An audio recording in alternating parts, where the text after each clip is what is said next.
we will see what are the important examination findings that you should never miss. Okay, so whenever you get a child when you suspect a UTI, do a per abdomen examination, per rectal examination, back examination, spine examination, very important. Per abdomen examination, look for bladder palpable or not. Okay, it will be palpable when there is an obstructive uropathy. Okay, when you palpate and see if the kidney mass is present. If the kidney is palpable, it suggests hydronephrosis. If there are palpable fecolids, it indicates constipation. So, your per abdomen examination will give you all these. Then you examine the lower back. Any occult myelomeningocele. Okay, so any signs of spinal dysrhabism, a tuft of hair, a sacral dimple, pit, anything. So, look at the lower back. Examine it. Very, very important. Okay. Neurological examination. So, especially of the lower limbs, perineal sensation, perineal reflexes you will have to elicit.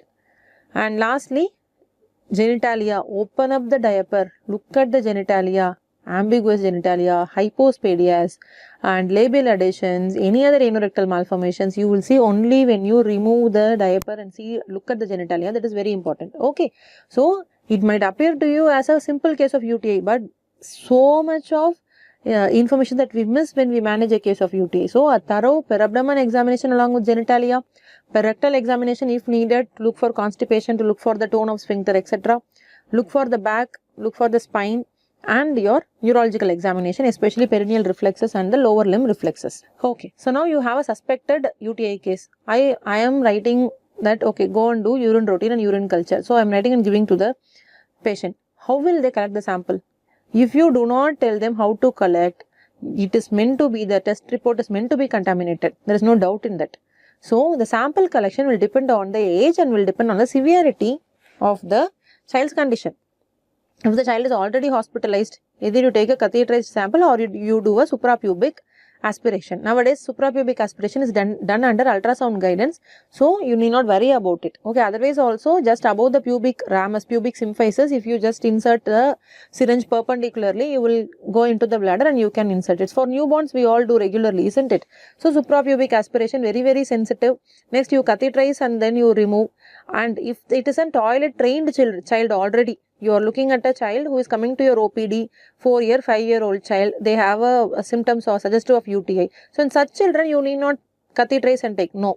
Already toilet trained means you ask them to get a clean catch urine sample, midstream clean catch urine sample, that is enough. Ask them how to wash the perineum, how to catch. Okay, not the initial part, but the midstream or the later part. So, that you will have to explain to the parents. So, toilet trained children means clean catch method. Okay, if the child is not toilet trained, say a 1-year-old child or 1.5-year-old child coming to you with suspicion of UTI, so even in the non-toilet trained children, you can ask the parents to attempt a clean catch. Okay, if the clean catch is unsuccessful or they have waited for 3 hours, 4 hours, the child is not passing urine, then you can catheterize and you can take the sample, right? If the child is sick, already hospitalized, we don't have an option. You either do a catheterized sample or you do a suprapubic aspiration.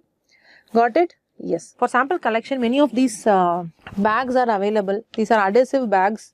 So, they will just go and get adhered to the nappy area. And there are these diapers. Many a times these nappy pads are also given for culture. They have a very, very high risk of contamination. I would suggest them not to use it. Even in ISPN guidelines, it has mentioned that this has a very high risk of contamination. So, better not to use these. Okay? Yeah. So, if at all you have a very small child and the child is taking a long time not passing urine and the patients have become tired of waiting at your OPD, what you can advise them is to do a quick wee method. Quick wee method is nothing but rubbing off the soft cotton gauze which is wet over the suprapubic area in circular motions, or just putting a wet pad over the suprapubic area, or just tapping over the bladder area repeatedly. So, if you do all these are all quick wee methods. If you do all this, the child tends to pass urine. Okay. So, late stream is better than first stream, or the midstream is possible. Midstream catch is only advisable. Perineal cleaning has to be done by the parents. Suprapubic aspiration is actually a painful procedure, and sometimes complications are also there. So, under ultrasound guidance, we can do the suprapubic aspiration.